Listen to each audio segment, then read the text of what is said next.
OSCR is ideal for documenting the stages of a crime scene investigation.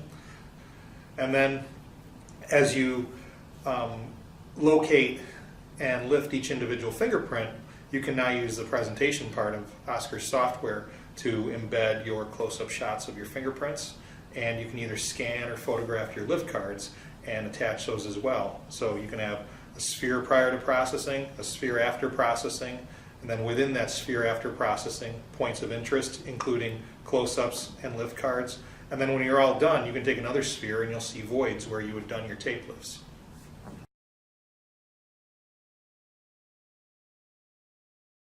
So the way that it helps in court is that it helps you really keep track of your evidence.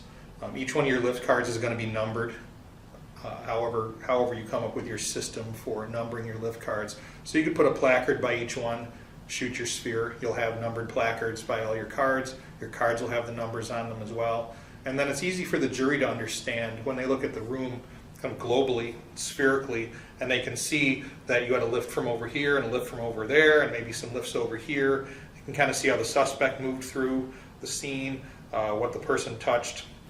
It just gives them the context for each one of these lifts as opposed to just bringing in, a stack of lift cards and handing them out and letting the jurors examine them one by one. They really get a feel for where they came from.